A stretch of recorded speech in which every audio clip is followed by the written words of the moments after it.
আমার নবী মুহাম্মদ সাল্লাল্লাহু আলাইহি সাল্লামের দরবারে একজন সাহাবী আসলেন। হযরত আবু হুরায়রা রাদিয়াল্লাহু তাআলা আনহু থেকে হাদিস খানা বর্ণিত।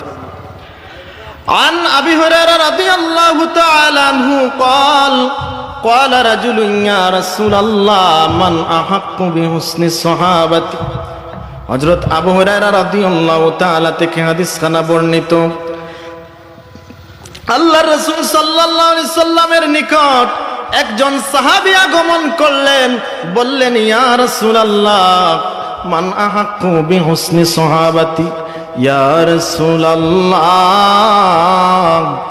ও মায়ার নবী, আমি সাহাবী জানতে চাই এই দুনিয়ার জমিনে আমার কাছ থেকে ভালো ব্যবহার পাওয়ার, উত্তম ব্যবহার পাওয়ার অধিক উপযোগী কে?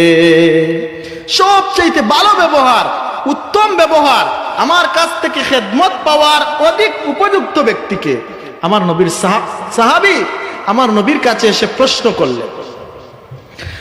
আমার নবী ডাক দিয়ে বললেন, রে সাহাবী, ক্বালা উম্মুক, তোমার মা তোমার কাছ থেকে সবচেয়ে ভালো ব্যবহার পাওয়ার অধিক উপযুক্ত। ওই সাহাবী বললেন, ক্বালা সুম্মা মান ইয়া রাসূলুল্লাহ, তারপরে আমি কার খেদমত করব, তারপরে আমি কার সেবা করব? আমার কাছ থেকে উত্তম ব্যবহার পাওয়ার এরপরে কার হক আছে? আমার নবী বললেন, সাহাবী, ক্বালা উম্মুকা, 2 নম্বরে পর্যন্ত তোমার মা। ওই সাহাবী 3 নম্বরে প্রশ্ন করলেন, ক্বালা সুম্মা মান ইয়া রাসূলুল্লাহ, 3 নম্বরে আমি কার খেদমত করব, কার সেবা করব? আমার নবী ডাক দিয়ে বললেন, সাহাবী, ক্বালা উম্মুক, 3 নম্বরেও তোমার মা।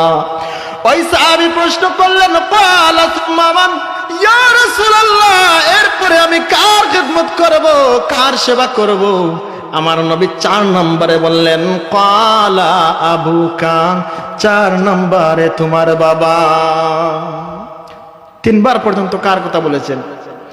মায়ের কথা। আমার সাথে একটু কথা বলবেন। 3 নাম্বার পর্যন্ত কার কথা বলেছেন? মায়ের কথা। 4বার কার কথা বললেন? বাবার কথা। এখন আমরা যারা বাবা, আমরা কি বেজার হয়ে যাব? না, বেজার হওয়ার কোনো কারণ নাই। কারণ মা আপনার আমার জন্য স্পেশাল 3টা কষ্ট করেছেন, যেই কষ্ট বাবা কখনো করে নাই। আপনার আমার মা এই কষ্টগুলা অতিরিক্ত করেছেন।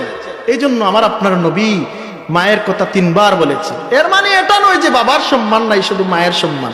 মা বাবার সম্মান কিন্তু সমান, হক মায়ের একটু বেশি, যেহেতু মা একটু বেশি কষ্ট করেছেন। এই জন্য মায়ের 3 গুণ হক, বাবার চাইতে 3 গুণ হক। মায়ের 3 গুণ, বাবার 1 গুণ।